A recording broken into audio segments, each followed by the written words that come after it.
अस्सलाम वालेकुम dear students. आज हम बात करेंगे जर्नल एंट्रीज पर। जो जर्नल एंट्रीज हैं ये बहुत ही इंपॉर्टेंट चैप्टर है अकाउंटिंग में। जो भी अकाउंटिंग सीखना चाहता है, अकाउंटिंग करना चाहता है, तो उसको पहले जर्नल एंट्रीज अच्छी तरह सीखनी है। यानी journal entries it's also called the backbone of the accounting. जो भी अकाउंटिंग है वो सारी डिपेंड करती है जर्नल एंट्रीज पर। तो अब देखेंगे जर्नल एंट्रीज है क्या और जर्नल एंट्रीज क्यों पढ़ते हैं। अगर हमें अकाउंटिंग पढ़नी है, अकाउंटिंग में जर्नल एंट्रीज पढ़ते हैं तो क्यों पढ़ते हैं, क्यों चाहिए हमें journal entries, why we need of the journal entries. तो इससे पहले, ये पढ़ने से पहले क्यों चाहिए, क्या कर रहे हैं, तो हम पहले देखेंगे हम अकाउंटिंग क्यों पढ़ते हैं। अगर कोई बिजनेसमैन बिजनेस करता है तो उसको अकाउंट्स मेंटेन करने की जरूरत क्या है, वो कैसे करता है मेंटेन अकाउंटिंग, क्या करना है उसको इस अकाउंटिंग को। तो ये बातें हमने सीखनी है आज। पहले जो भी बिजनेसमैन होता है, जो कोई भी फाइनेंशियल, बहुत सारी ट्रांजेक्शन बिजनेस में होती है, लेकिन उनमें से एक ऐसी ट्रांजेक्शन होती है जिसको हम फाइनेंशियल ट्रांजेक्शन बोलते हैं। यानी the transaction which can be measured in terms of money. सिर्फ वो ट्रांजेक्शन जो इन्वॉल्व करते हैं money, which involves the money, which is of monetary value, having the monetary value, transaction that involves money.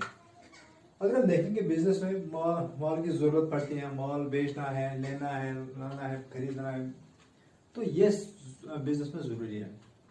इसके बाद जो भी बिजनेस करता है, बिजनेस में हम बोलते हैं goods are the items which are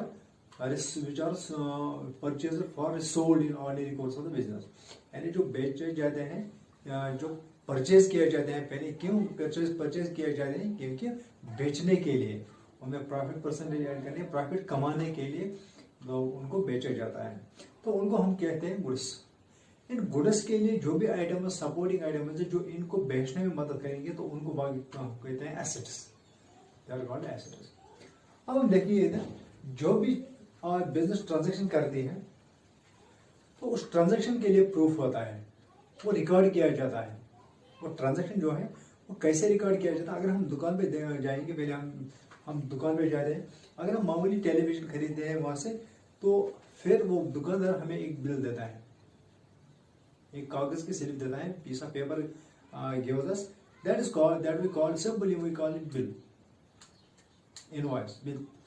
इसी तरह जो ये बिल, ये इनवॉइस, अगर आप पैसे जमा करेंगे बैंक में, तो हम वहां पे भी एक स्लिप पहले लिखते हैं, जो पैसों के साथ हम डालते हैं, उसको बोलते हैं पे इन स्लिप। या अगर बैंक से हमें पैसे निकालने होते हैं तो उस वक्त एक और स्लिप, पीस ऑफ पेपर हम यूज करते हैं, दैट्स कॉल्ड विड्रॉवल स्लिप, और cheque, we can use cheques for withdrawing money from the bank. These are things, और if we give cash to anybody, that person that to whom we give money, that gives us a receipt, that is the witness that he had received our money. These things, these documents, these piece of papers, they all involve monetary transactions, and these piece of papers, these documents, they are called invoice documents, they are called source documents in the business, they are called source documents.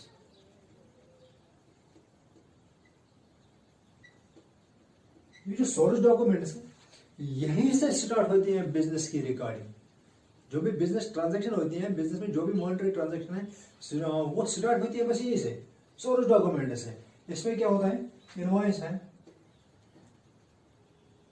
जिसको bill बोलते हैं, रिसेप्ट, cash memo, पे इन slip, withdrawal slip और check, etc. These are the documents that involve monetary transaction in business, that gives birth to the writing, recording of the business transactions. These source documents. After these source documents, the transactions are recorded on another book. For example, we have in accounting process we have few steps. First, source documents after that accounting transaction जो भी है वो कहाँ record की जाती है, journal पर। और जर्नल से वो जाती है कहाँ, लेजर पर।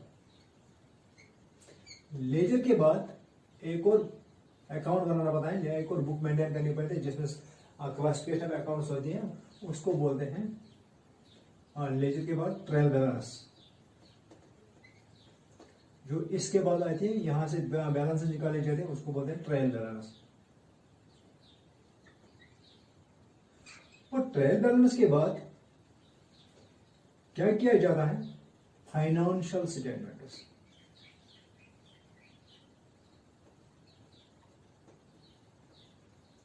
उसमें क्या होता है,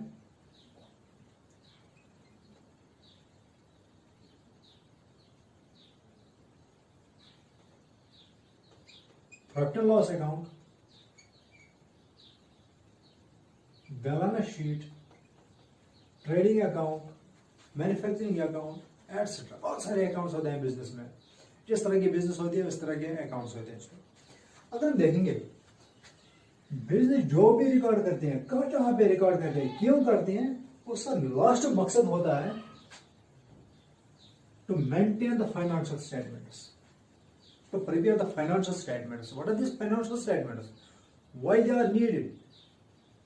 Why we need the financial statements? Financial statements shows us performance of the business as well as the position of the business. Two things. One is performance. This profit and loss account that is to maintain it for showing the performance of the business, whether the business has earned profit or not, whether the business has got any loss. These things, profit or loss, are shown by financial statements. That is profit and loss account. Another financial statement, that is balance sheet, that gives us the financial position of the business, strength of the business, position of assets and liabilities of the business. जो भी business में assets होती है, properties होती है, positions होती है, उसमें देखना है वो पिछले साल से ज्यादा बढ़ गए हैं, पिछले साल से ज्यादा घट गए हैं, वो अपने पैसों की हैं, बिजनेस के बाहर के पैसों से हैं, वही देखना है। अगर ज्यादा बिजनेस के पैसों से हैं तो इसको बोलते हैं लायबिलिटीज, अगर अपने पैसों के हैं तो वो सारे एसेट्स जो चीजें हैं वो अपने, दे आर फ्रॉम कैपिटल। तो यही दो चीजें देखने हैं बिजनेस में,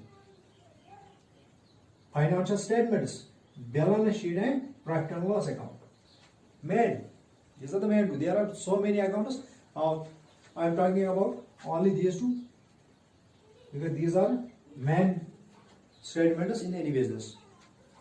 एक तो परफॉर्मेंस दिखाता है और दूसरा पोजीशन दिखाता है, बिजनेस की पोजीशन जो पिछले साल से ज्यादा इसमें प्रॉपर्टीज बढ़ गई हैं, इससे ज्यादा इसमें कम हो गई है, यही देखना है इससे।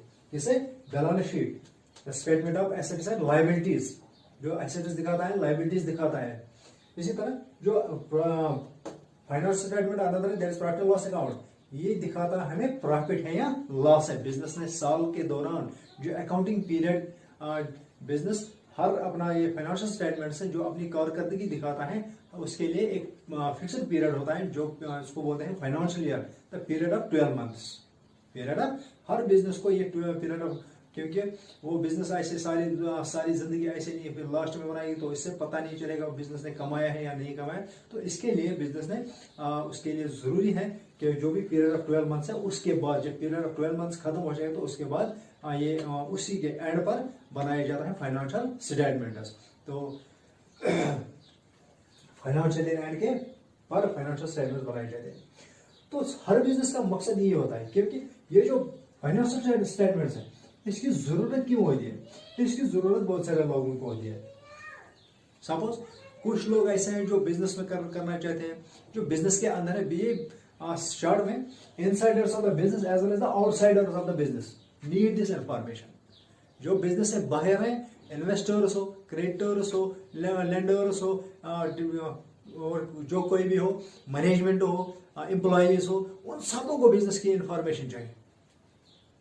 जो भी बिजनेस है उन सबको, बैंक हो, इन सबको बिजनेस की इंफॉर्मेशन चाहिए। तो इंफॉर्मेशन कैसे होगी, बस इन दो चीजों से, profit and loss account as well as the balance sheet. जो भी अकाउंटिंग की जाती है, ये सिर्फ इसका मकसद यही दो चीजें होती है, फाइनेंशियल स्टेटमेंट्स बनाने होते हैं, तो इनसे पता चला है बिजनेस की परफॉर्मेंस, बिजनेस की पोजीशन। इसके लिए बस इन दो चीजों के लिए जो भी रिकॉर्ड किया जाता है वही हमें लिखना होता है स्टेप बाय स्टेप। पहले कैसे लिखते हैं उसके लिए मैंने बोला, जो भी सोर्स डॉक्यूमेंट्स होते हैं, यानी bill invoice, receipt, cash memo, pay and slip, cheque etcetera, these are the source documents that give birth to the transactions of those transactions which are of monetary nature। उसके बाद कुछ ऐसी business है जो source documents use नहीं करती हैं। जो छोटी बिजनेस होगी वो सोर्स डॉक्यूमेंट्स यूज नहीं करते, लेकिन उसको भी इंफॉर्मेशन की जरूरत पड़ती है। चाहे छोटी बिजनेस हो चाहे बड़ी बिजनेस हो, जो भी बिजनेस होगी उसको ये जरूरी डॉक्यूमेंट्स प्रिपेयर करें, उसको देखना है financial position and as well the financial performance, दोनों चीजें उसको देखना है। इसके लिए उसको क्या करना पड़ता है, जो भी ट्रांजैक्शन बिजनेस में होती है वो रिकॉर्ड करना है, उसको लिखना है कौन सी ट्रांजैक्शन, किस ट्रांजैक्शन में कितना पैसा गया, कितना पैसा आया, कौन सा चीज गया, कौन सा चीज आया, किस लिए आया, क्यों आया। बस यही जो भी फाइनेंशियल कैरेक्टर ऑफ जो भी ट्रांजैक्शन इन्वॉल्व मनी करते हैं वही ट्रांजैक्शन इसमें लिखना पड़ता है। उसके बाद कहां जाते हैं ट्रांजैक्शन, ये जाते हैं लेजर बुक में। Ledger is a book that contains a classification of accounts. इसमें बहुत सारे अकाउंट्स होते हैं, सेपरेट अकाउंट्स होते हैं, तो उनमें से जाते हैं सपोज मशीनरी, बिल्डिंग, वो अलग अलग अकाउंट्स, स्टॉक अलग अकाउंट होता है, लाइबिलिटीज अलग, कैपिटल अलग, सारे अकाउंट्स अलग अलग होते हैं इसमें। उसके बाद लेजर के बाद जो उनकी बैलेंस लास्ट में निकलते हैं उसको बोलते हैं, जो भी बैलेंस इकट्ठे हो जाती है एक साथ एक स्टेटमेंट में निकालते हैं उसको बोलते हैं हम trial balance. It is the list of debit and credit balances. जो भी डेबिट बैलेंस होती है अकाउंट में और क्रेडिट बैलेंस होती है वो एक साथ जमा करते हैं, तो उन्हीं को बोलते हैं हम ट्रायल बैलेंस। वही ट्रायल बैलेंस से बनते हैं, उसी ट्रायल बैलेंस को हम यूज करते हैं, वही उन्हीं बैलेंस को हम यूज करते हैं, फिर बनाते हैं फाइनेंशियल स्टेटमेंट्स। तो हमने देखा इधर जो भी बिजनेस सोर्स डॉक्यूमेंट्स यूज करती हैं, उसके बाद जर्नल, उसके बाद लेजर, उसके बाद ट्रायल बैलेंस, लास्ट में बिजनेस को क्या करना है, उसको फाइनेंशियल स्टेटमेंट्स की जरूरत होती है। जो बिजनेस के अंदर लोग हैं उनको भी जरूरत, जो बिजनेस से बाहर है उनको भी जरूरत है। क्यों जरूरत है, क्योंकि कोई चाहता है मैं उस बिजनेस में इन्वेस्ट करूं, कोई चाहता है मैं बिजनेस से चीजें खरीद लूं ताकि वो उसका प्रॉफिट ऐसा है, या उस बिजनेस से लोन लो, या उस बिजनेस को लोन दो, उससे ट्रांजेक्शन शॉर्ट में देखेंगे कि उस बिजनेस से ट्रांजेक्शन करना चाहते हैं जिसकी पोजीशन हर एक देखेगा। ये अगर किसी को इन्वेस्ट करना हो तो वो जरूरी देखेगा कि मैं उस बिजनेस में इन्वेस्ट करूं जिसमें प्रॉफिट हो। इसी तरह जो भी कॉम्पिटिटर्स हो, कॉम्पिटिटर्स को इसकी इंफॉर्मेशन जरूरत होती है। जो भी मार्केट में आने चाहते हैं वही उस बिजनेस के लिए वही बिजनेस करना चाहते हैं, उनको भी इस बिजनेस की इंफॉर्मेशन चाहिए कि ये बिजनेस प्रॉफिट कमाती है या नहीं, इस बिजनेस में मार्केट है या नहीं। तो इन सारी चीजों के लिए ये बनाने स्टेप्स फॉलो करने पड़ते हैं। तो पहले तो सोर्स डॉक्यूमेंट्स में हमने देखा इनवॉइस, बिल, यानी जो भी ट्रांजैक्शन पहले उन पे रिकॉर्ड किए जाते हैं। उसके बाद एक अच्छी सी मैन बुक जिसको बनाते हैं, जिसको हम मैन बुक बोलते हैं, that is the primary book the book of original entry उसको बोलते हैं, जहां पे पहले रिकॉर्ड किया जाता है, जिस बुक में पहले रिकॉर्ड किया जाता है उसको बोलते हैं बुक ऑफ ओरिजिनल एंट्री और द जर्नल। इसके बाद अब हमें समझ में आ गया कि जो जर्नल है, जर्नल में हम रिकॉर्ड करते हैं, जर्नल में हम ट्रांजैक्शन रिकॉर्ड करते हैं। कौन से ट्रांजैक्शन रिकॉर्ड करते हैं, वही ट्रांजैक्शन रिकॉर्ड करते हैं जो मॉनेटरी नेचर हो, जो फाइनेंशियल करेक्ट हो, जिसमें मनी इन्वॉल्व किया गया हो। Those transactions which does not involve money are not recorded in the business। वो ट्रांजैक्शन जिसमें पैसे इन्वॉल्व ना हो, जो मेजर न किया जाए पैसों में, तो वो बिजनेस में कभी रिकॉर्ड नहीं, वो कभी लिखे नहीं जाते। अब आगे बढ़ेंगे।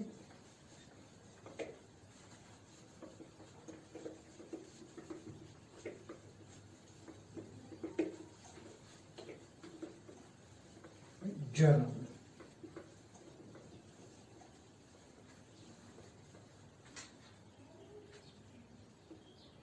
जो भी बिजनेस ट्रांजैक्शन रिकॉर्ड करते हैं, जहां पे भी उन बुक्स को बोलते हैं बुक्स ऑफ ओरिजिनल एंट्री। ये जो बुक्स ऑफ ओरिजिनल एंट्री हैं उसमें टाइप्स हैं।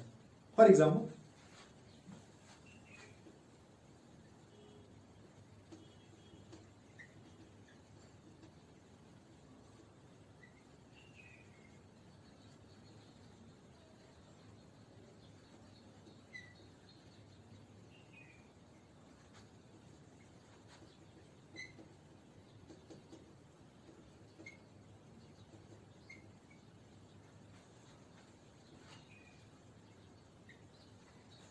एक है जर्नल, दूसरे का कसम का नाम है स्पेशल पर्पस बुक्स। इस स्पेशल पर्पस बुक्स में क्या आता है, कैश बुक आता है, subsidiary books,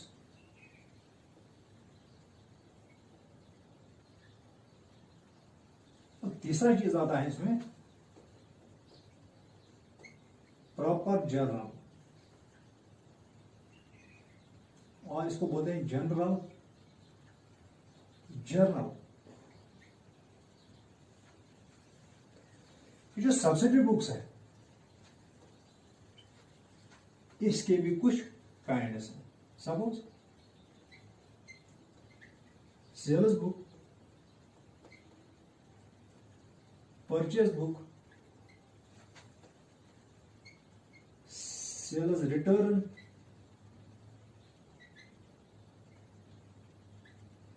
purchase return book,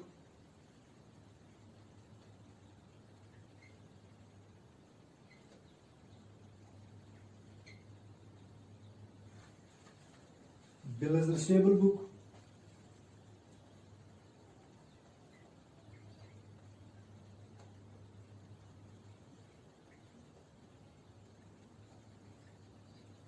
bills payable book,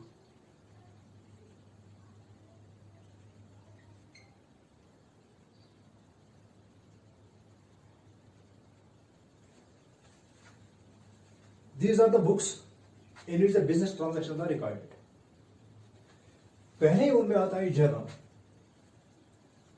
journal क्या है, मान ले एक बिजनेसमैन है, वो सोल प्रोपराइटर है, यानी एक ही बंदा बिजनेस करता है।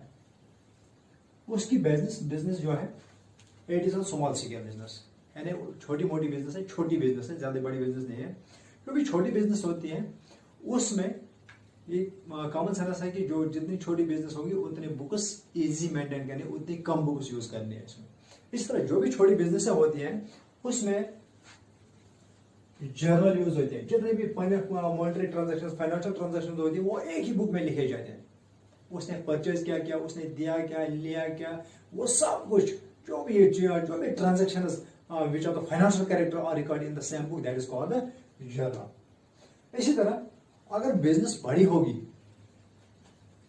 अगर बिजनेस बड़ी होगी जिसमें से कुछ ट्रांजैक्शंस जो रेगुलर ट्रांजैक्शंस होती है, जो जिसमें जर्नल का जरूरी नहीं होना। अगर जर्नल बनाएंगे तो वहां पे टाइम लगेगा, अगर जर्नल बनाएंगे तो वह भलगी हो जाएगी, क्योंकि उसमें बहुत सारी ट्रांजैक्शन ऐसी होती है जो जिनका सिमिलर नेचर होता है। फॉर एग्जाम्पल सेल्स ज्यादा होती है, परचेज ज्यादा होते हैं, sales return, purchase return, bills receivable, bills payable, ये सारी ट्रांजैक्शंस अगर एक ही बुक में लिखे जाए, उसमें ज्यादातर ये ट्रांजैक्शंस हो, तो फिर वो पॉसिबल नहीं होता है उस बिजनेस में जिसमें जो बड़ी बिजनेस हो वो जर्नल बनाना। तो वो क्या करता है, जो बड़ी बिजनेस वो जर्नल के बजाय स्पेशल पर्पस बुक्स बनाता है। इनको भी जर्नल ही कहते हैं। ये भी दीज आर आल्सो जर्नल्स।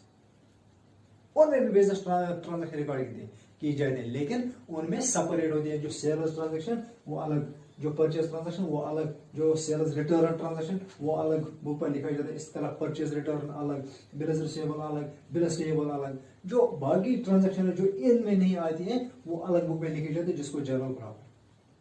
और जो कैश ट्रांजैक्शंस होती हैं वो हमेशा, चाहे स्मॉल बिजनेस हो चाहे लार्ज बिजनेस हो, कैश ट्रांजैक्शन कैश बुक में लिखे जाते हैं। और या परचेज बुक, जो बाकी परचेज बुक, परचेज ट्रांजैक्शन में परचेज ट्रांजैक्शंस, परचेज बुक में सेल्स ट्रांजैक्शन सेल्स बुक में। लेकिन कौन सी परचेज, ये सारी जो भी ये स्पेशल पर्पस बुक्स मेंटेन की जाती है, these are only maintain for the credit transactions, जो भी उधार में लिए गए या उधार में दिए गए ट्रांजैक्शन हो तो उनके लिए इस्तेमाल किया जाता है। फॉर एग्जाम्पल माल बेचा गया उधार, उसके लिए सेल्स बुक। माल खरीदा गया उधार में सप्लायर से, उसके लिए परचेज बुक। इसी तरह जो माल उधार में खरीदा गया था उनमें से उसको वो वापस भेजना उसको, इस तरह से परचेज बुक। जो माल बेचा गया उधार में वो अगर वापस आए तो उसके लिए सेल्स रिटर्न बुक। इसी तरह जो पैसा उधार में दिया था अब रिसीव करना है, कितना रिसीव करना है, या पैसे माल उधार में लिया है उसके लिए पैसे देने हैं, कब देने हैं, कितने देने हैं, they are involved in bills receivable as well as bills payable. जो पैसे देने के लिए पैसे लेने के लिए बुक्स बनाई जाती हैं, उसके लिए जो पैसे अभी लिया नहीं है अभी दिया नहीं है उनके लिए bills receivable bills payable book बनाई जाती है। जो भी क्रेडिट ट्रांजेक्शन जो उधार ट्रांजेक्शन होती हैं उनके लिए sales book, sale purchase book, sales return, purchase return, bills receivable bills payable. हाँ, जो ट्रांजेक्शन उनमें नहीं आती है, for example purchase of asset, sale of asset on credit basis, अगर कोई एसेट गुड्स के बगैर बेचा जाए या खरीदा जाए वो कहाँ लिखा जाए, अगर कोई गलत ट्रांजेक्शन होगी वो कहाँ, उसको बोलते हैं rectifying transaction, adjustment transaction, transfer transaction, opening transaction, closing transaction. These are transaction that are be recorded in the proper journal और जर्नल। जो भी शॉर्ट में जो भी ट्रांजेक्शन इन बुक्स में नहीं आते, क्योंकि जो बड़ी बिजनेस होती है उसको लिए उसको अलग अलग बुक्स मेंटेन करती हैं। सेल्स बुक के लिए अलग, सेल्स के लिए अलग बुक, परचेज के लिए अलग बुक, इसी तरह सेल्स रिटर्न के लिए अलग, purchase return, bills payable, bills receivable. हाँ, जो ट्रांजेक्शन उनमें नहीं आती वो कहाँ रिकॉर्ड की जाती है, प्रॉपर जर्नल और जर्नल। इसी तरह जो कैश ट्रांजेक्शन वो कैश बुक में आती है। अगर स्मॉल बुक हो, छोटी बिजनेस हो, वो कहाँ ट्रांजेक्शन रिकॉर्ड करते हैं, जो भी ट्रांजेक्शन होती है वो सारी ट्रांजेक्शन एक ही बुक में मेंटेन करते हैं, उसको बोलते हैं जर्नल। अब हमें आ गया थोड़ा समझ ये जर्नल और ये ओरिजिनल बुक्स क्या होती है, बुक्स ऑफ ओरिजिनल एंट्री, यानी जो भी बिजनेस ट्रांजेक्शन की जाती है वो इन्हीं बुक्स में रिकॉर्ड की जाती है। बिजनेस में जो भी दोस्त ट्रांजेक्शन मैंने पहले कहा, वो ट्रांजेक्शन जिनका नेचर मॉनिटरी हो, जो पैसों में नापे जाते हैं, तोले जाते हैं, वही ट्रांजेक्शन इन बुक्स में रिकॉर्ड की जाती है। अब आगे बढ़ेंगे अपने टॉपिक की तरफ।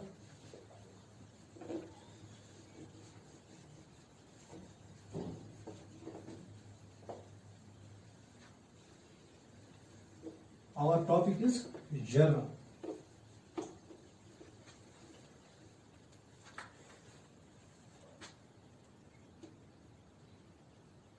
Journal. Journal is a French word.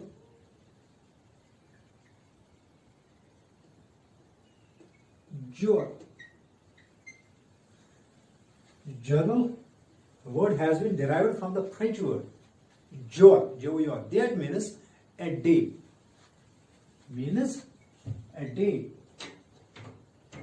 इसका मतलब क्या है, बिजनेस में जो भी ट्रांजैक्शंस होती हैं एक दिन के अंदर, वो सारी ट्रांजैक्शंस एक बुक में लिखी जाती है, उसको बोलते हैं journal. Those transactions that happened in the business in a day that are recorded in the chronological order in a book, that is called a journal. Journal is a subsidiary, it is a primary book, it's a book of original entry. Journal is a book of original entry और primary book. Basic book भी बोलते हैं।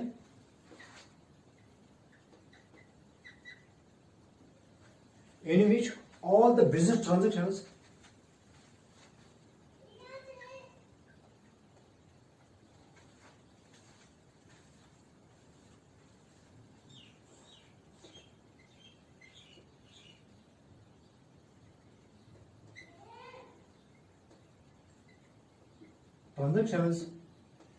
financial transactions of the business are recorded daily basis, on daily basis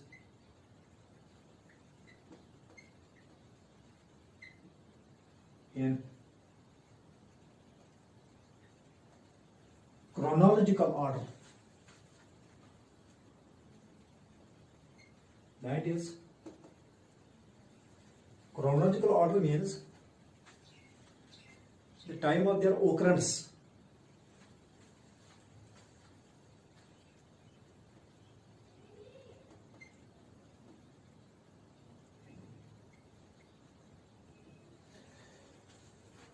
journal is a book. There is a book of original entry, or the primary book, or the basic book.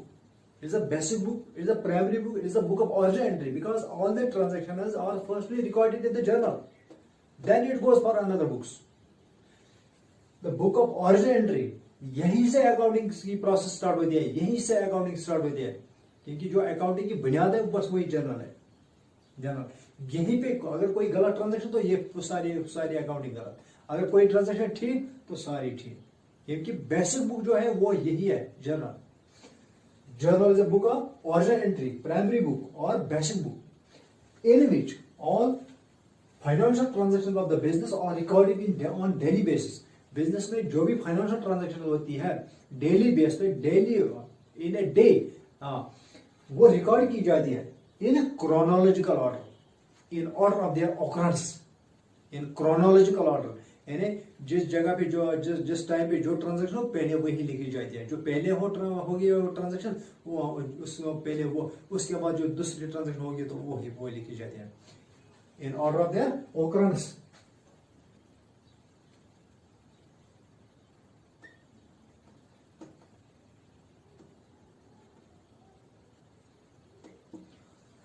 तो अब समझ में आ गया हमें जो journal है. Journal क्या है? It is the book in which the business transactions are recorded in chronological order. जरूरी है यहाँ पे कि क्रोनोलॉजिकल ऑर्डर, जो ट्रांजेक्शन पहले होगी पहले वो लिखी जाती है, उसके बाद वो ट्रांजेक्शन लिखी जाती है जो उसके बाद होती है. अब है जर्नल. अब हमने सीखा है जर्नल क्यों बनाई जाती है, क्योंकि जो भी जर्नल बनाई जाती है ये इंफॉर्मेशन देती है हमें कि बिजनेस में जो भी पहले ट्रांजेक्शन वो लिखी जाती है उस ट्रांजेक्शन को आगे लेना है, फिर अनदर बुक में, उसके बाद फिर लास्ट में हमें फाइनेंशियल स्टेटमेंट्स बनाना है. जो भी फाइनेंशियल स्टेटमेंट्स बनाते हैं हम, उसकी बुनियाद जो है वो प्रोवाइड करती हैं. उसके लिए जो भी सोर्सेज हैं, जो भी ट्रांजेक्शन होते हैं उसमें यूज, वो सारी प्रोवाइड करती है जर्नल. तो journal is very important book. Journal is the main book of the business.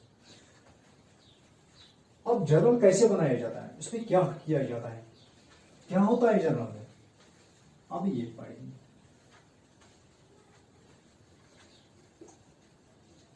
जो भी दुकानदार जो ट्रांजैक्शन होती है उसके दुकान में, वो सारी ट्रांजैक्शन वो कॉपी पे लिखता है. उसी कॉपी को हम जर्नल कहते हैं, यानी day book. Journal is a day book, it is also called a day book. तो यहां पे जर्नल कैसे बनाया जाता है, इसके पहले जो चैप्टर पढ़ा है हमने, rules of debit and credit.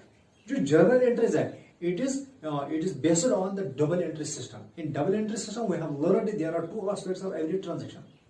Every transaction has two aspects, debit as well as credit.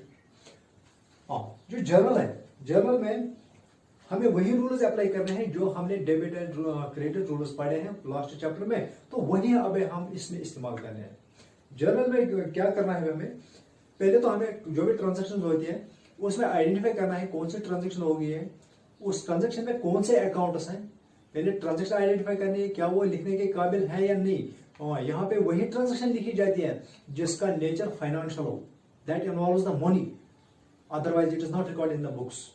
If the transaction records, if the transaction involves money then it is recorded. उसके बाद ट्रांजेक्शन को आइडेंटिफाई करने के बाद हमें ये देखना है उसमें कौन से अकाउंट्स इन्वॉल्व है, कौन सा अकाउंट्स इन्वॉल्व, कितने अकाउंट्स इन्वॉल्व है, कितनी चीजें उसमें हुई है. सपोज किसी ट्रांजैक्शन में दो अकाउंट्स, किसी में दो से ज्यादा, यानी there are at least two accounts involve in every transaction, in a transaction, और more than two accounts can be involve in a transaction. Suppose अगर बिजनेस स्टार्ट की जाती है, फॉर एग्जाम्पल ये तो हमने पढ़ा है, अगर बिजनेस स्टार्ट की जाती है पैसों से, तो उस वक्त दो अकाउंट कम से कम, एक तो पैसा, दूसरा कैपिटल. इसलिए अगर माल खरीदा गया है तो उस वक्त कौन कौन सा अकाउंट, अगर नकद खरीदा गया है तो उस वक्त कैश अकाउंट है, परचेज अकाउंट. अगर माल बेचा गया है बिजनेस से तो उस वक्त भी दो अकाउंट इन्वॉल्व हो जाता है उसमें, sales account as well as the cash account, अगर नकद बेचा गया है. तो इसी तरह ये जो अकाउंटिंग डबल एंट्री सिस्टम है, इसमें जो भी अकाउंटिंग है, सिर्फ इसमें ही नहीं, जो भी, क्योंकि ये बेस होती है अकाउंटिंग मेंटेन करने की, बेस तो यही से होती है. ये दो तरह के अकाउंट, दो अप्रोचेस पर डिपेंड करती है जो हमने पढ़े हैं, modern approach as well as traditional approach. जो rules of debit and credit हमने पढ़े हैं वही हमें यहाँ पे इस्तेमाल करने होते हैं। तो उसके लिए हमने पढ़ा है, suppose modern approach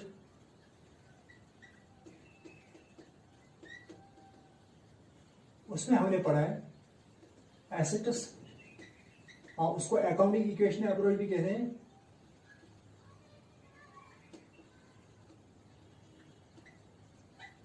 modern approach as well as accounting equation approach, उसमें हमने पढ़ा है assets plus expenses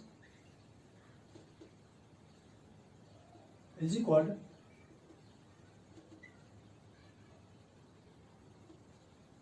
liabilities plus capital plus revenue। ये तीन चीजें ये हमेशा इन दो चीजों के बराबर होती हैं। अब रूल की तरह देखेंगे, हमें रूल यूज करना है इसमें। अगर मॉडर्न अप्रोच यूज करेंगे, फॉलो करेंगे, जिसमें हम जर्नल में हमने पढ़ा जो भी जर्नल में जो भी ट्रांजैक्शन इन्वॉल्व, जो भी ट्रांजैक्शन लिखी जाती है वो उसमें पहले rules of debit and credit apply किया जाता है, then it is to be record in the books. जो भी ट्रांजैक्शन होती है उसमें पहले rules of debit and credit apply किए जाते हैं, उसके बाद वो रिकॉर्ड हो जाते हैं बुक्स में। तो यहां पे देखेंगे हमने पढ़े हैं rules of credit and debit. There are two approaches for this that we have learned. One is traditional approach as well as the other that is modern approach. जो मॉडर्न अप्रोच है उसमें हमने देखा उसका दूसरा नाम भी अकाउंटिंग अप्रोच भी है जो हमने पढ़ा है। इसमें क्या होता है, एसेट्स और एक्सपेंसेस के लिए हमने पढ़ा है debit the increase, credit the decrease. Liabilities capital and revenue के लिए क्या पढ़ा है, इसका रिवर्स। अगर यहां पे डेबिट द इंक्रीज है तो यहां पे डेबिट द डिक्रीज। अगर यहां पे क्रेडिट द इंक्रीज है तो यहां पे क्रेडिट द इंक्रीज। इसका मतलब क्या है, बिजनेस में जो भी ट्रांजैक्शन होती है,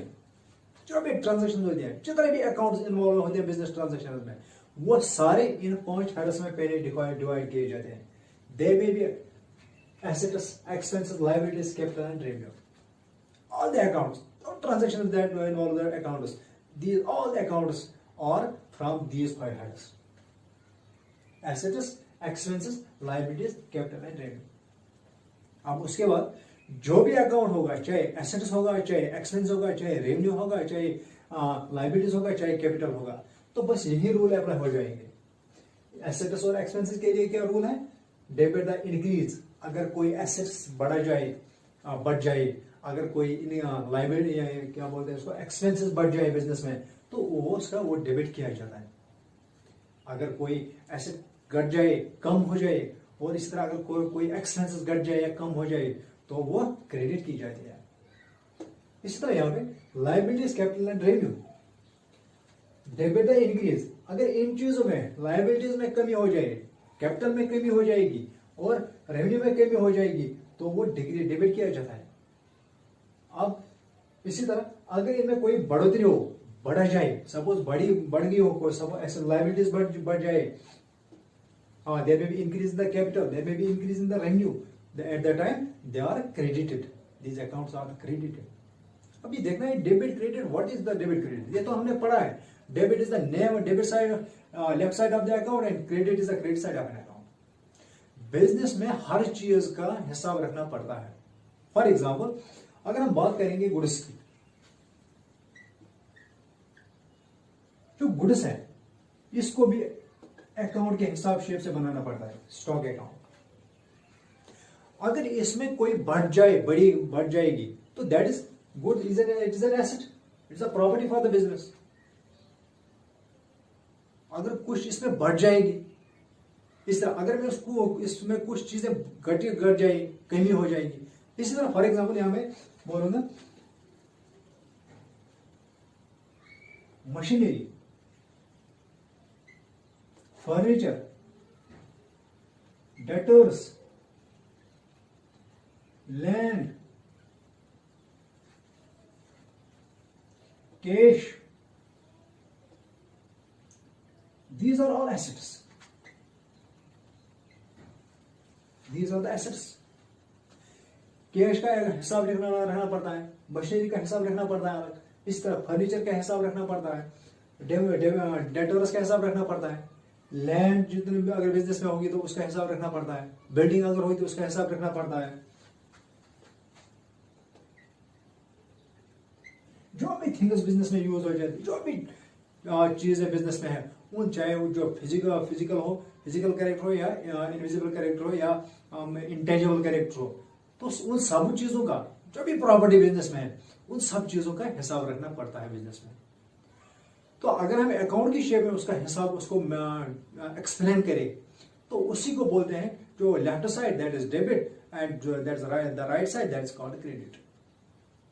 इसी तरह अगर हम यहां पे देखेंगे, अगर कैश बढ़ जाए, cash is property for the business, तो इसके लिए रूल हमें, इट इज एसेट, एसेट के लिए रूल है डेबिट या इंक्रीज।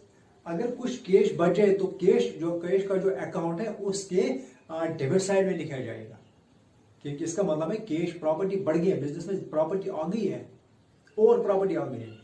इसी तरह मशीनरी अगर बढ़ गई है, अगर बिजनेस में आ गई, दैट मीन्स वो बढ़ गई, इंक्रीज इन द मशीनरी। जो भी मशीनरी का हिसाब खाता है उसमें बढ़ोतरी होगी, वो बढ़ गया, वो कम नहीं गया, हो गया। यानी वो जो मशीनरी की प्रॉपर्टी बिजनेस में है, that property increased. If there is any increase, that means it increased here, then it is debited. When they are decreased, when the property furniture is decreased, suppose machinery decreases, debenture is decreases, debtor is decreases, land decreases, building decreases, at that time they are in the credit side of the account. That's called a debit and credit.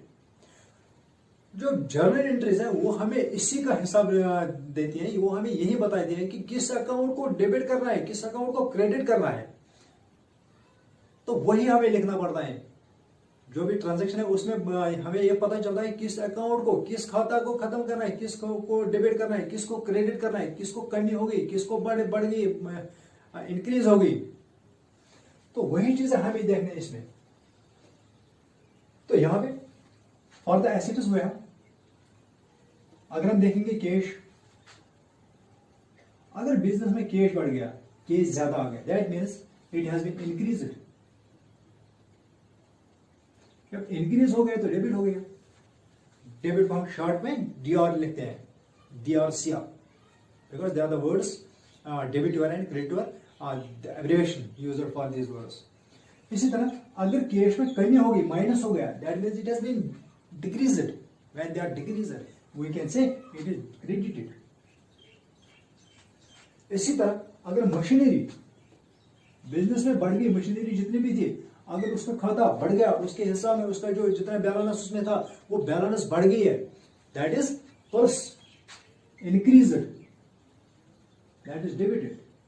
अगर उसमें कम हो गया, minus हो गया, that is decrease, and that is decrease, that is credited. इसी तरह furniture,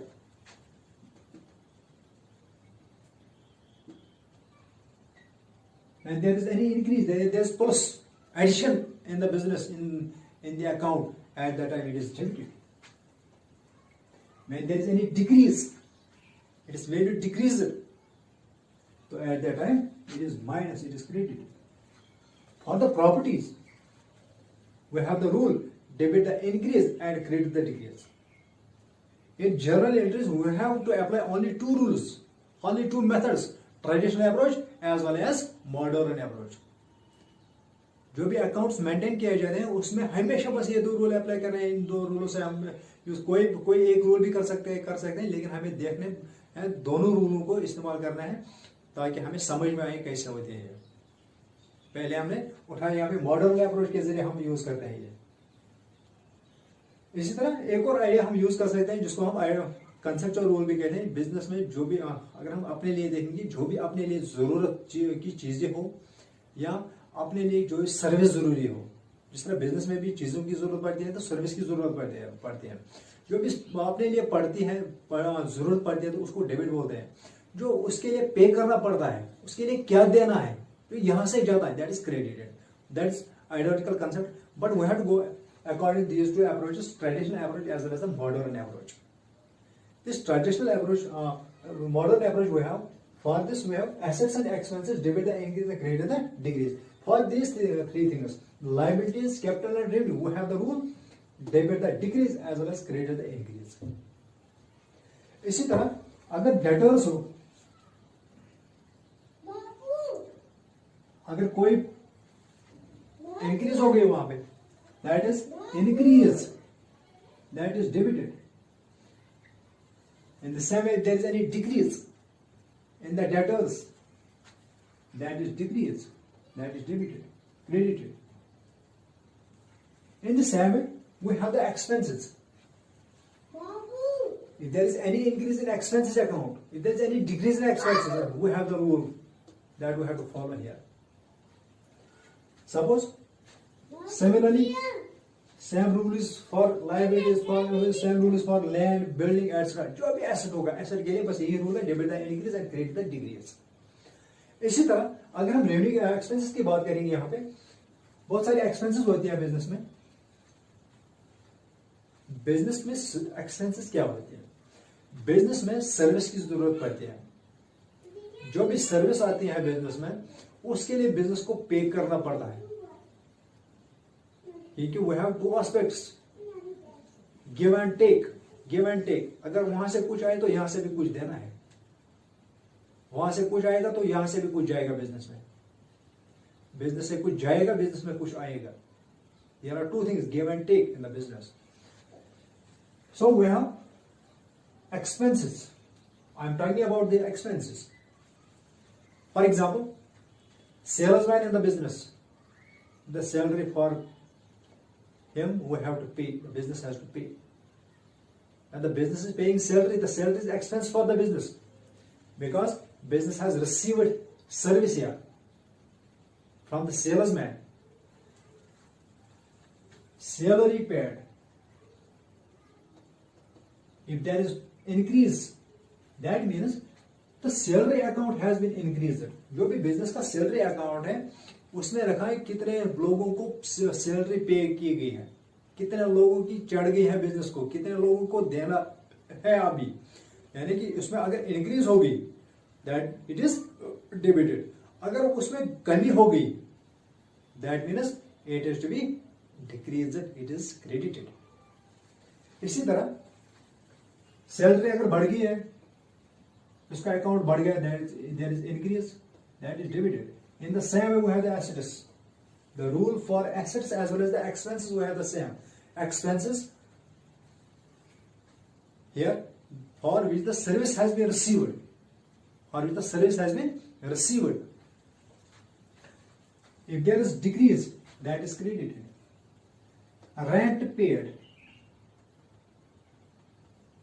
business ने किसी का गोडाउन खरीद लिया है, यूज किया है, उसके लिए अगर रेंट देना है, या कोई भी बिल्डिंग रेंट पे यूज की है बिजनेस ने, at that time business has received the service, for this it has to pay rent, rent is expenses for the business.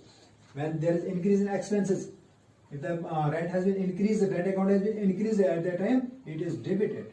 If there is any decrease, minus, it is credited. Commission paid, commission अगर pay करना है, that is debited. If that is increase, if that is decrease, that is credited. In this same way है bad debts, bad debts, here the debt is an asset. Debtor, we have three types of debts here. One is good debts, second is doubtful debts, and third is bad debts. Good debts, those debtors where there is 100% guarantee they will come to the business. Business can receive 100%. And if there is doubtful debts, it is name suggests here there is doubt on the debtors, there is some doubt on those debtors, either they pay our business more money of the business or not. Another thing, that is bad debts. There is surety to the business that these debtors will not come. The debtors will not pay to the business. These are called doubtful debts. These doubtful debts or bad debtors, they become loss to the business. Doubtful debts become loss to the business. So when there is loss, the same rule for loss and expenses here. When there is loss is also included in the expenses here, according to this rule. In the same way, if there is gain, that is included in the revenue. That is included in the revenue that comes to the business.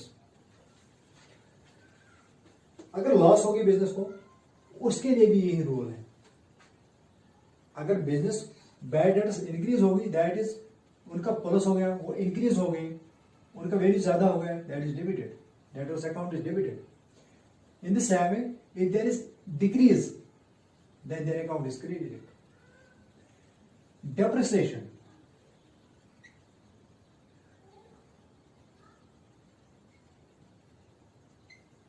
depreciation, charge on assets as well as the liabilities.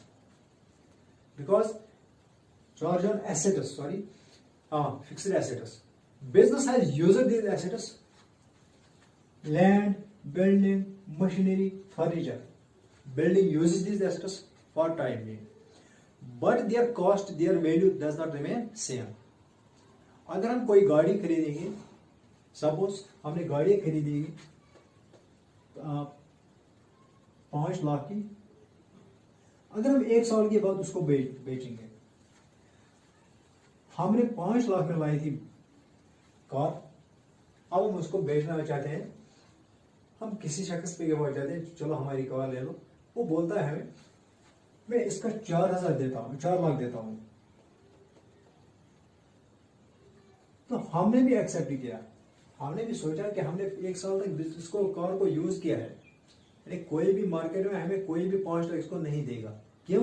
क्योंकि हमने इसको इस्तेमाल किया है. जो भी इस्तेमाल करने से उसका वैल्यू कम हो जाएगा, the value decrease due to wear and tear, due to usage for the timing, it is called depreciation. यानी जो भी इसका वैल्यू कम होगा, यहाँ पे अगर यहाँ पे देखेंगे, अगर हमने इसको 4 लाख में बेच दिया है, 5 लाख में खरीदी थी, अब 4 लाख में बेची है, तो वहां पे यहाँ पे हमें 1 लाख का नुकसान हो गया. This loss is here depreciation. इसका मतलब क्या है, जो हमारी कार थी इसका वैल्यू कम हो गया. कितना कम हो गया? 1 lakh. That is called depreciation. इसी तरह बिजनेस में जो भी एसेट्स यूज किए जाते हैं, उनका वैल्यू हमेशा कम होता जाता है. क्यों? क्योंकि हम उसको इस्तेमाल करते हैं, उसका वैल्यू सेम नहीं रहता है. तो उसी को बोलते हैं, जो का वैल्यू कम होता है ईयर पर ईयर, उसको बोलते हैं डेप्रिसिएशन. उसका लाइफ स्पैन होता है कि उसका लाइफ होता है कितने सालों में ये हमें रिकवर करनी होती है, कितने उसकी लाइफ टाइम कितनी है. तो उस वक्त जो भी डिक्रीज होते हैं 1 साल में, उसको बोलते हैं डेप्रिसिएशन. जो भी वैल्यू उसका डिक्रीज होता है, the value that decreases due to usage, due to wear and tear, that is called depreciation. The depreciation word used here, that is also expense. If there is increase in the depreciation, if there is increase in this expense, then its account is debited. When there is decrease at that time, its account is credited. So we have learned here, for the assets and for the expenses, we have the rule, that is debit the increase and credit the decrease. Similarly, for the liabilities, for the capital and for the revenue, अगर कोई liabilities कर्जा बढ़ जाए business में, तो उसके लिए rule क्या है, अगर बढ़ गई है तो वो क्रेडिट हो जाएगी. If there is decrease in the liabilities, business का कर्जा कम हो गया हो, देन इट इज डेबिटेड. इसी तरह कैपिटल, जितना कैपिटल बिजनेस में आ जाएगा, if there is increase in the capital, then it is credited. अगर बिजनेस से कैपिटल बाहर चला जाए, बिजनेस से कैपिटल कम होता जाए, at that time it is debited. That means the capital has been decreased, the balance in the capital has been decreased, at that time it is debited. Similarly for the revenue, when there is increase in revenue, at the time the revenue is revenue account. The account may be what type of account may be, what type of revenue may be. At that time, this account is credited. When there is decrease in the revenue, at that time there is account debited. अब मुझे उम्मीद है आपको समझ में आया होगा ये कैसे हम रूल करते हैं. जो भी जर्नल एंट्रीज हम करते हैं, अभी हम जर्नल एंट्रीज पे नहीं पहुंचे, लेकिन हम इससे पहले जो हमें जरूरी याद रखने, जो हमने पहले rules of debit and credit पढ़े हैं, तो वही हम थोड़ा इसमें रिपीट करते हैं ताकि हमें इजी हो जाए ये सीखने में. तो अब हमने सीखा यहाँ पे हमें पहले कौन सा अप्रोच उठाया था, modern approach. As per modern approach we have learned here all the accounts of the business that are involved in the business transaction are classified into 5 headers that were assets, expenses, liabilities, capital and revenue. In 5 headers में जो भी accounts business में होते हैं वो सारे इन्हीं 5 categories में आते हैं. either they may be assets, expenses, liabilities, capital और revenue. बस यही रूल तो 2 ही है यहाँ पे. For assets and expenses we have debit the increase and credit the decrease. For the liabilities, capital and revenue we have the rule debit the decrease and credit the increase. अगर यहाँ पे देखा जाए assets के लिए हमने देखा अगर उनके लिए कोई इंक्रीज होगी तो assets account is debited. If there is decrease in the assets in the property at the time its account is credited. Similarly अगर हम देखेंगे एक्सपेंसेस के लिए तो इसके लिए हमने सीखा यहाँ पे एक्सपेंसेस अगर बढ़ जाएगी बिजनेस में at the time expense account is increase it is debited. If there is decrease in the expense अगर एक्सपेंसेस कम हो जाएगी उनका वैल्यू कम हो जाएगा at the time its account is credited. Now we have liabilities.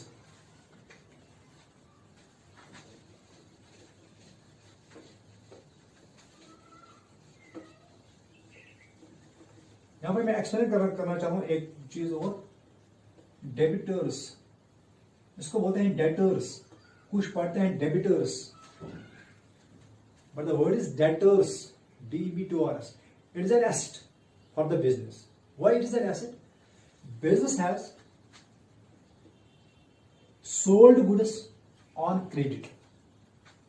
अगर बिजनेस ने किसी शख्स को माल बेच दिया है उधार में, तो उस वक्त वो पैसा बिजनेस को यानी उस बिजनेस के पैसे उस शख्स के पास है जिसने माल बिजनेस से लिया है. For example, business sold goods to A. A is the debtor for the business because A owes money to the business. Suppose business has sold goods of rupees 10,000. That means Mr. A owes 10,000 to the business. Mr. A has to pay money 10,000 to the business. The money of business remained outside with A. That is the property for the business. That is called a debtor. When he takes more goods, for example, on the credit, at the time its account increases. Then we can say debtors increase. That means the debtors increase. That debtors account is debited. When he pays money to the business, suppose he has received in total 20,000. He owes money 20,000 to the business. When he pays 10,000, अगर वो 10,000 पे करता है तो इसका मतलब है इसका अकाउंट यहाँ पे घटता है, कम होता जा रहा है. तो ये 10,000 जो ये पे करने वाला है या पे करता है वो क्रेडिट हो जाएगी उसी अकाउंट को.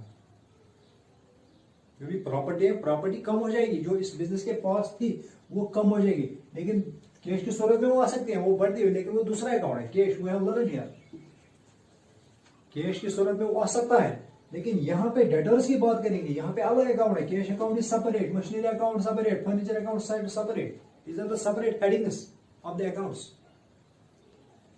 इसी तरह यहाँ पे बात करेंगे लायबिलिटीज की, कैपिटल की.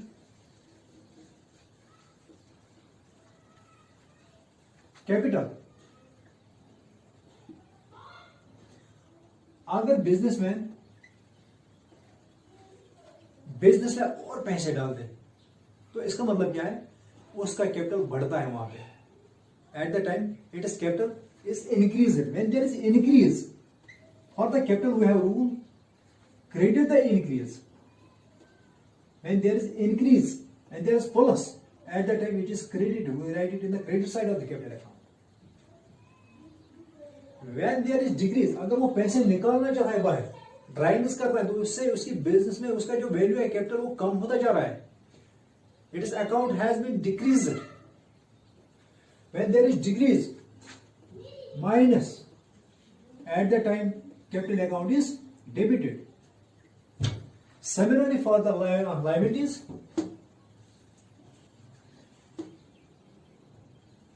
outstanding salary,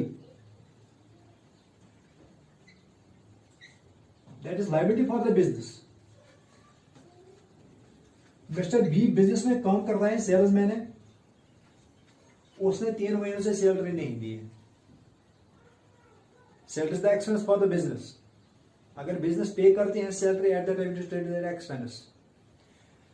but when business has not paid anything for the salary, but it has to pay, it is expense for the business, but here it becomes liability as well. Business has to pay it in anyhow. Business has received, used its money, B's money, which the business has to pay to the B, salesman. तो इसका मतलब है business ने जो salesman को पैसे देने थे, जो सेल्समैन ने काम किया है बिजनेस में, उसने अपना काम दिया है, उसको पैसे लेने हैं वहां से, लेकिन बिजनेस ने अभी उसको नहीं दिए, यानी बिजनेस अभी उसका पैसा इस्तेमाल करता है. तो eight that time it is liability for the business. That is, उसको बोलते हैं कर्जा. जो बिजनेस को कर्जा है, यहां पे आउटस्टैंडिंग सैलरी जो उसको बिजनेस को देना है किसी भी सूरत में. इसी तरह अगर ये कर्जा बढ़ता जाए, बढ़ जाए और बढ़ जाए, at the time the outstanding salary account, if there is increase, that mean it is written the credit side of the account of the outstanding salary account. When they, अगर ये पे करते हैं business, at the time the outstanding salary account में भी decrease, उसकी जो balance होगी वो कम हो जाएगा. यहाँ पे अगर बिजनेस ने उसको सपोज 3 महीने की सैलरी पेंडिंग है, अगर चौथा महीना भी बिजनेस ने नहीं दिया, तो दैट मीन्स इसका इंक्रीज हो गया. यहाँ पे 1 और महीने की सैलरी बढ़ गई इस अकाउंट में. बिजनेस को 1 और महीने का कर्जा बढ़ गया. यहाँ पे अगर पिछले 3 महीनों का अभी नहीं दिया है, अभी 1 और महीने का अभी नहीं दिया, तो इसका मतलब है बिजनेस के पास इस बी का 4 महीनों का कर्जा वो बढ़ गया इस महीने में. जब वो बढ़ जाता है, that means it is credited, because it is liability for the business. अगर बिजनेस पे करते हैं एट द टाइम, ये कम हो जाएगा, लायबिलिटी कम हो जाएगा बिजनेस को. When there is decrease in the liability, at the time it is debited. अब हमने यहां पे सीखा जो debit and credit, debit and credit कभी इंक्रीज के लिए इस्तेमाल हो जाते हैं, कभी डिक्रीज के लिए इस्तेमाल हो जाते हैं. मगर ये डिपेंड किस पे करता है? ये डिपेंड रूल पे करता है और टर्म पे करता है. रूल क्या बोल रहा है यहाँ पे? We are using here modern approach. As per the modern approach, all the accounts of the business transactions are classified in the 5 headers. They are assets, expenses, liabilities, capital and revenue. जो भी property assets में आती है, जो भी expenses है that is expenses account, जो भी कर्जा है, लायबिलिटीज है, there are liabilities account, and the capital is capital and revenue. जो भी इनकम बढ़ते हैं बिजनेस को, जो भी इनकम आती है, that is revenue account. Suppose यहां पे एक्सपेंसेस हो रहे हैं परचेज, परचेज अकाउंट.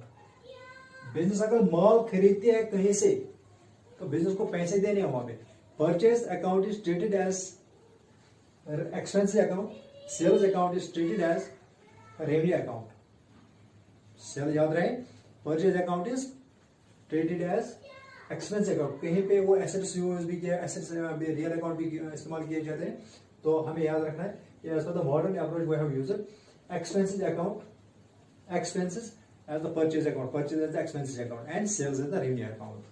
अगर यहाँ पे परचेज में बिजनेस को माल देना है, पैसे देना है बिजनेस को, अगर ये बढ़ जाएगा, if there is increase,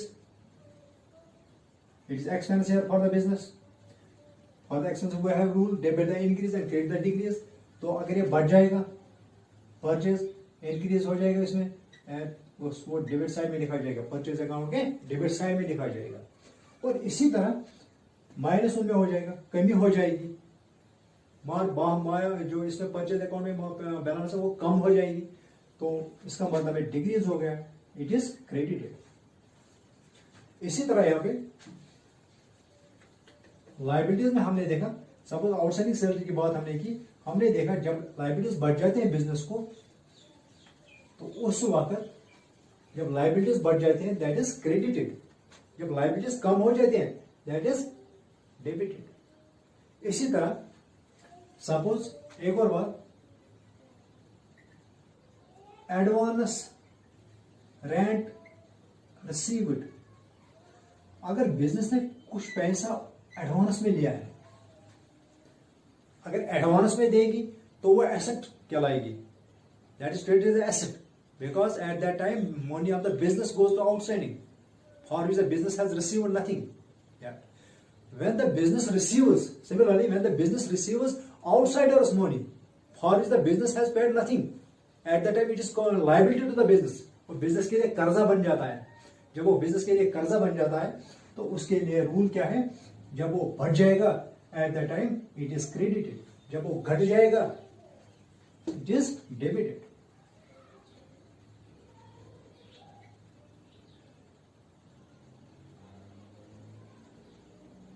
decrease debited, increase यहां पे क्रेडिटेड, इनके साथ आउट और एडवांस रेंट रिसीव्ड, जो भी पैसा जो भी बिजनेस एडवांस लेगी, एडवांस जिसका अभी पे नहीं किया है, जिसको बाद में वो पे करेगी, माल देना है, सर्विस देनी है, क्या देनी है उसके बाद है, लेकिन अभी टाइम पे नहीं दिया है, लेकिन देना है, फ्यूचर में देना है, at the time it is liability for the business, up to business will पे।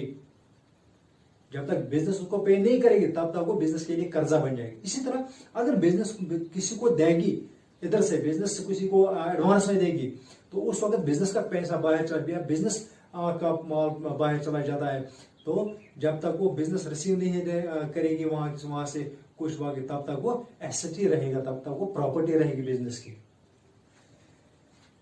तो advance rent received, advance insurance paid, premium paid, insurance premium advance किया जाता है, तो उस वक्त भी जो भी एक्सपेंसेस एडवांस में पे की जाती है that are to be treated as, जो भी एडवांस में पे किए that are treated as assets, जो भी एडवांस में एक्सपेंसेस ली जाती है,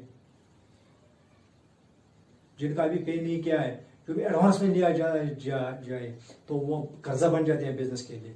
इस तरह यहां पे था revenue, suppose sales account, rent received, commission received, जो भी एक्सपेंसेस हम यूज करते हैं, अगर वो रिसीव्ड की जाए दैट बिकम्स रेवेन्यू, अगर वो पेड की जाए at that time they becomes expenses.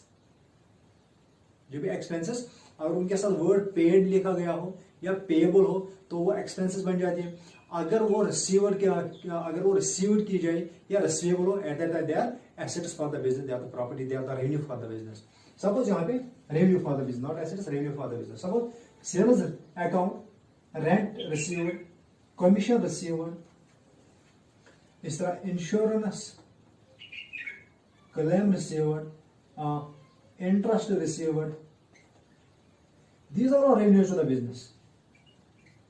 When there is increase in the revenue, they are in the credit side of the business, they are in the credit side of the account, credit side of the account of the business. For example, we have the sales account, अगर sales account में कोई भी increase हो, if there is increase plus it is written in the credit side, right side of the account. If there is decrease, that is written in the, if there is decrease minus, then it is written in the debit side, left side of the account. Debit and credit are the sides of the account. Only we have to remember these are the left and right side of the account. Credit for left or right and debit for left. इसी तरह rent, अगर rent receive किया गया हो that becomes revenue to the business. तो at the time जो rent received account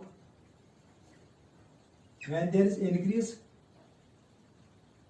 it is credited. When there is minus, there is decrease, that is debited. Similarly, for insurance received and rent received, interest received, commission received, जो कुछ भी receive किए जाए business से या कोई ज्ञान हो जाए बिजनेस को, उस वक्त वो इसी अकाउंट में रेवेन्यू में आते हैं. So we have learned here traditional approach. Now we learned here how the journal entry is to be maintained for these things. तो हम थोड़ी बहुत सीखेंगे इसमें जर्नल एंट्रीज के बारे में.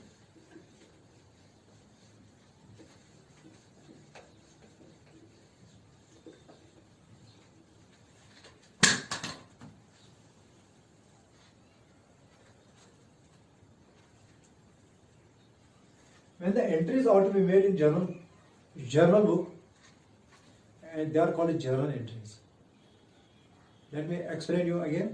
Journal is a book of primary book or original book of entry in which, after following the rules of debit and credit, financial transactions of the business are recorded in the chronological order. ये वो book है जिसमें, जिसको primary book भी कहते हैं, book of original entry भी कहते हैं, उसमें डेबिट और क्रेडिट के जो रूल्स हैं पहले वो फॉलो किए जाते हैं, उसके बाद उस बुक में लिखे जाते हैं इन क्रोनोलॉजिकल ऑर्डर. क्रोनोलॉजिकल ऑर्डर का मतलब है पहले जो काम हो जाएगा वो पहले लिखा जाए, उसके बाद जो काम हो उसके बाद, यानी उसी तरह तरतीब में लिखा जाए. पहले टाइम सीरीज में, टाइम के हिसाब से जिस टाइम पे जो काम हो जाए उसी टाइम पे वो लिखा जाए, जो पहले हो जाए वो पहले लिखा जाए. That is on in order of the occurrence in chronological order. The activities are to be written. Those activities, those transactions which are of financial character, which involves the money. Because in accounting we have to enter all the transactions that are financial character. जो financial character हो वही transaction वो enter करनी है.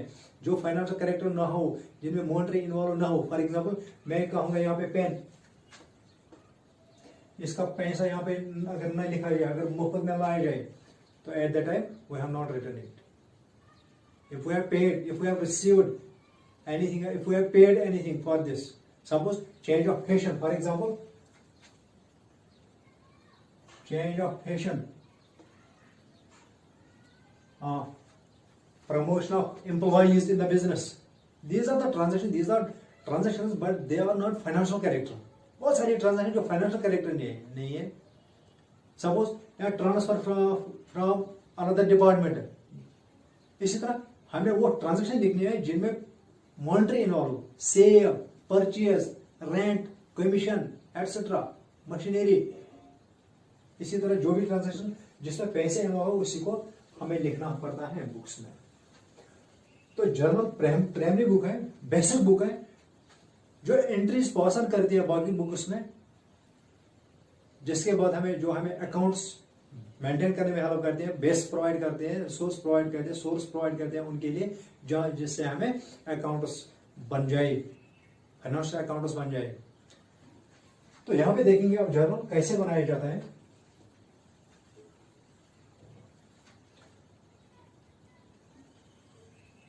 पहला column होता है journal में डेट, उसके बाद है particulars column,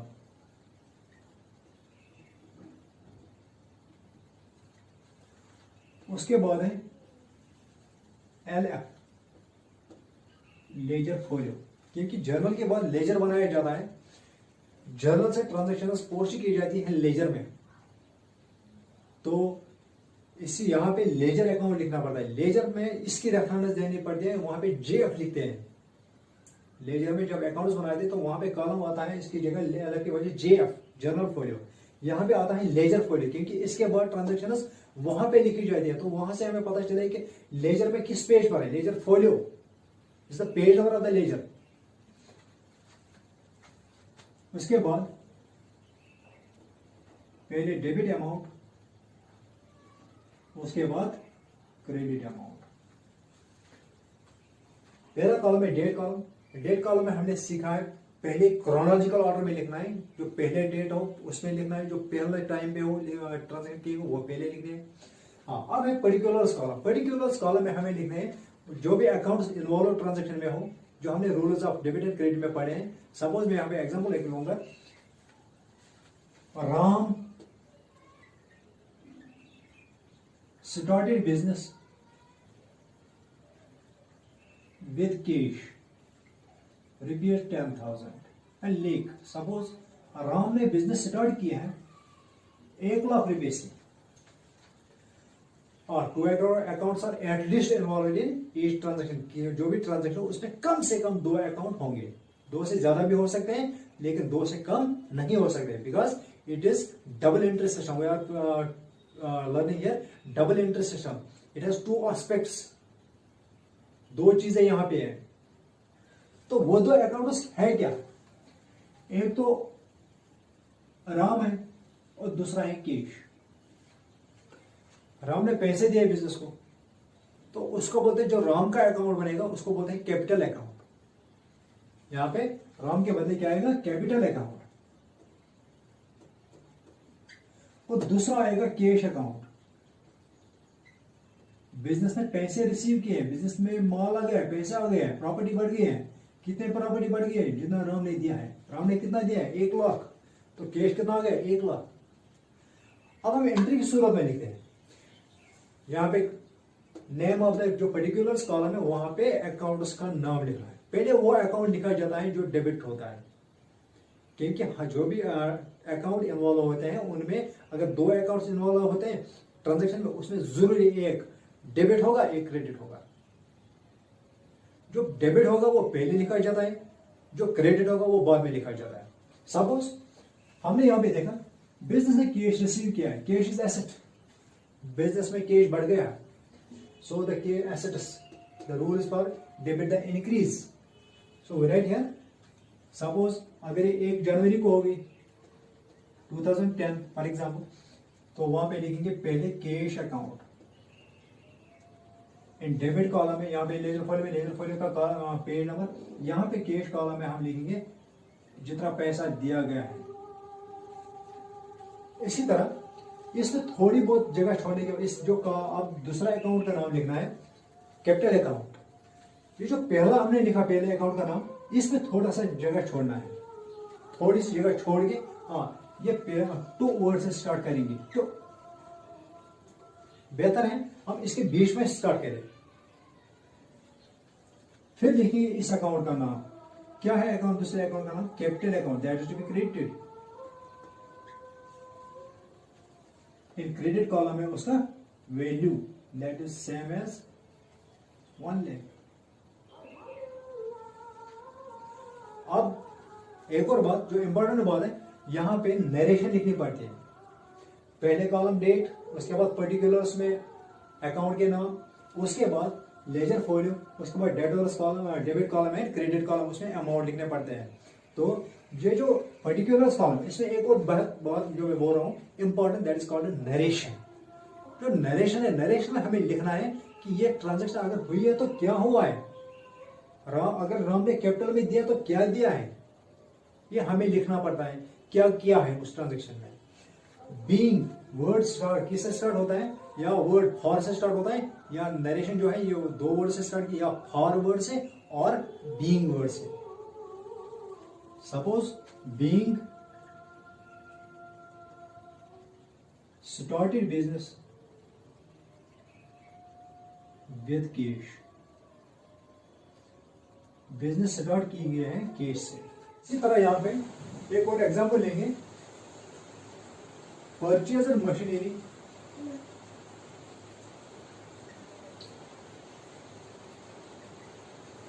for rupees 10,000 in cash.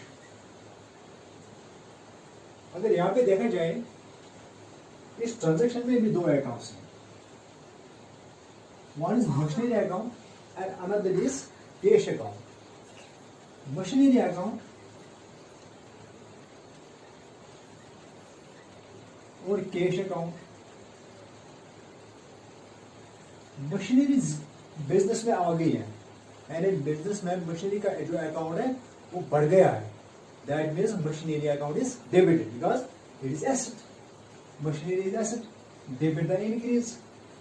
और इसी तरह कैश भी एसेट है, दोनों एसेट है। तो मशीनरी बिजनेस में आ गई तो इसके बदले यहाँ से कैश वापस गया, कैश बिजनेस से बाहर गया, तो cash is also asset, cash decrease दिया, तो cash account is credited, machinery is debited and cash account is credited.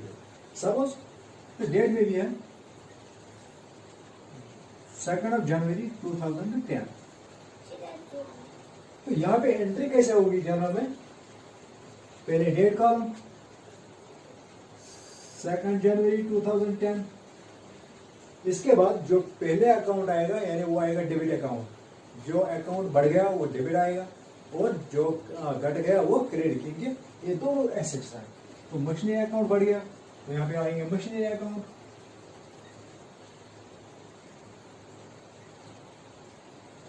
फिर इसके बीच में टू के बाद जो दूसरा क्रेडिट अकाउंट वो लिखेंगे.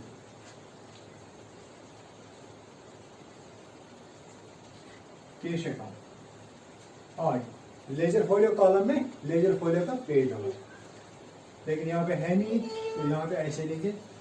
इसके बाद अमाउंट दैट इज 10,000, 10,000 रुपया. तो डेबिट की सीधे अकाउंट, मशीनरी अकाउंट, डेबिट 10,000, इसी तरह क्रेडिट कॉलम में भी 10,000. एक और एग्जांपल लेंगे यहाँ पे,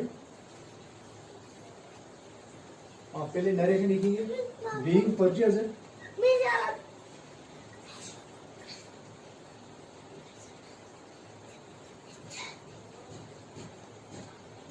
और रुपीज 10,000 इन कैश. इसका मतलब क्या है, मशीनरी परचेज की गई है 10,000 रुपए की और नगद परचेज की है, कैश में परचेज की गई है. एक और एग्जांपल लेंगे इसमें,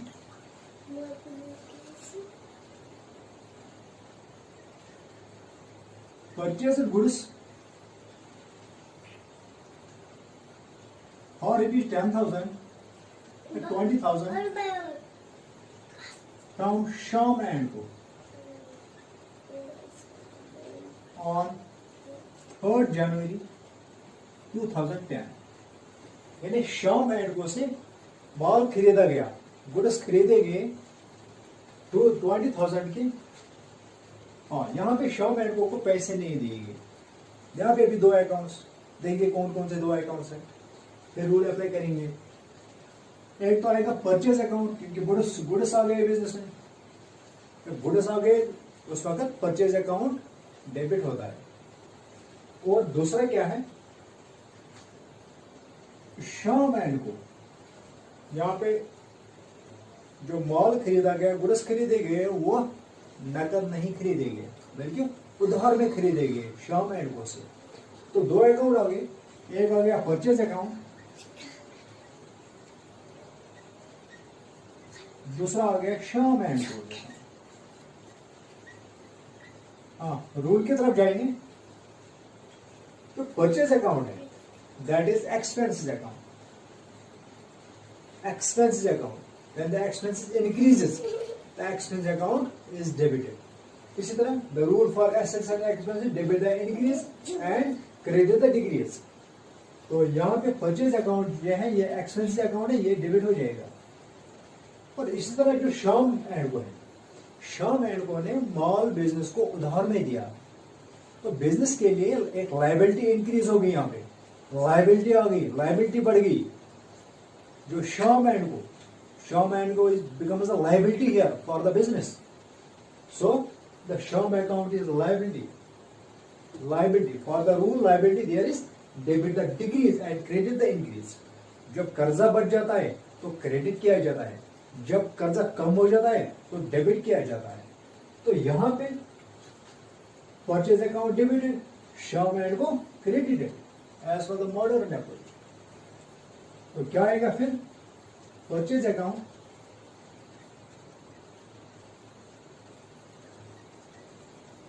तो Shyam and Co account, being narration goods purchase from Shyam and Co from Sham and Co. for rupees 20,000।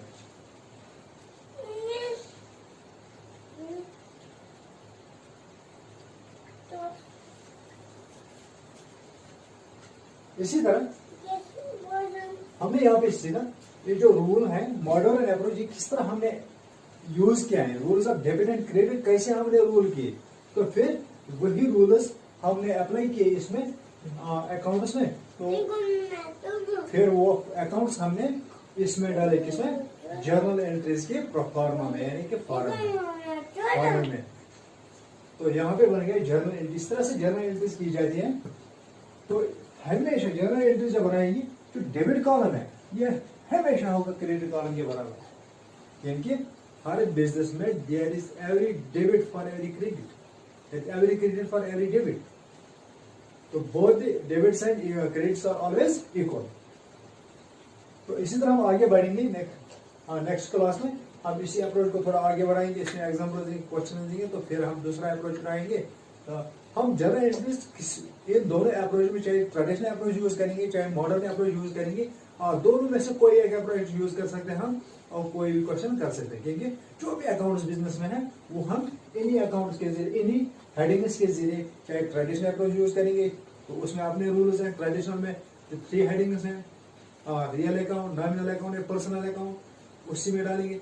फिर अगर मॉडर्न अप्रोच यूज करेंगे तो कोई भी अकाउंट जो है वो इन 4 हेड्स में होगा। तो फिर ये रूल होगा, ये रूल यूज करेंगे, assets and live expenses, there is debit the increase, credit the decrease, and for liabilities, capital and revenue, the rule is debit the decrease and credit the increase. Thanks.